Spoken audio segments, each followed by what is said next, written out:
many years ago. And a bunch of guys sat around a table in a coffee shop and said, hey, we're all doing similar work, and I believe that we should all do our work together, share information, and learn from each other. So those ideals that were started all those years ago, back in the coffee shop, continue today.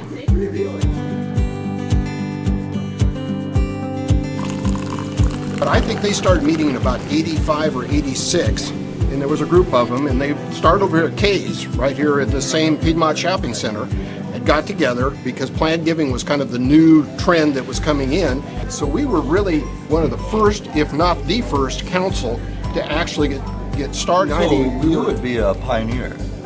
No, I wasn't quite in it then. I Cutting knew edge. You knew the pioneers. But I know three of them were Jack Oley, Dick Hahn, and Bob Sandberg.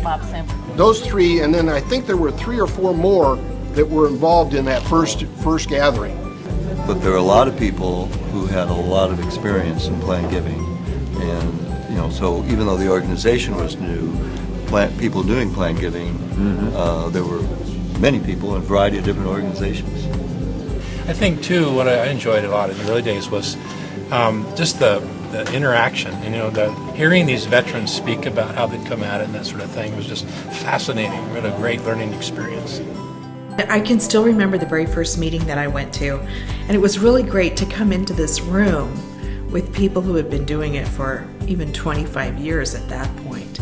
So I didn't feel like I was all alone, and I also felt like here was a body of real resources to utilize their talents and learn from them. And this really has been, throughout the years, a sharing of talent.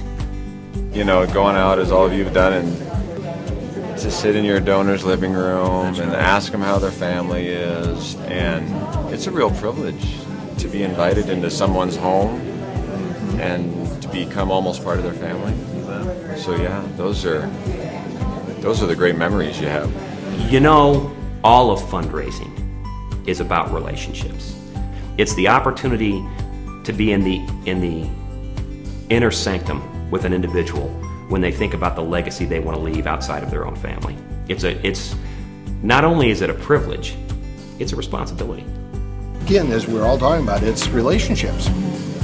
And that's another thing that we can learn through the council as members, talking like we are now, and we've all had these situations. Yeah. And I'm sure there'll be new things coming down the road.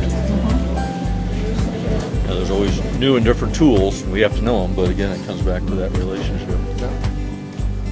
The other thing I think is so unique about this organization has always been run by volunteers. We've never had a paid staff, and it's a remarkable leadership mentoring process too, to go through the chairs and lead this organization. But it's all, everybody's giving of their own time to make it work, and still to this day. Today's organization is still really fostering communication and sharing of ideas about planned giving, but as it's really evolved into helping people really figure out how they want to make a difference, that means we have different kinds of expertise coming to the table to help us how to have those conversations. For me, it was an organization that instantly gave a lot of professionalism. And Speaking of that, though, I think a real metamorphosis in our field has been, I remember going to those meetings, and we were mostly a fundraising group. You had a few advisors there, but I think today it's total transformation. I think advisors want to be part now of what it is we're doing. I think we're doing more leading, pushing than 20 years ago. the more people who are enthusiastic about planned giving and promote it, we should try to bring them in. Broaden the nets, increase them. I think the relationship between our membership is a really strong component of what we do at the Charitable Gift Planners of Nebraska.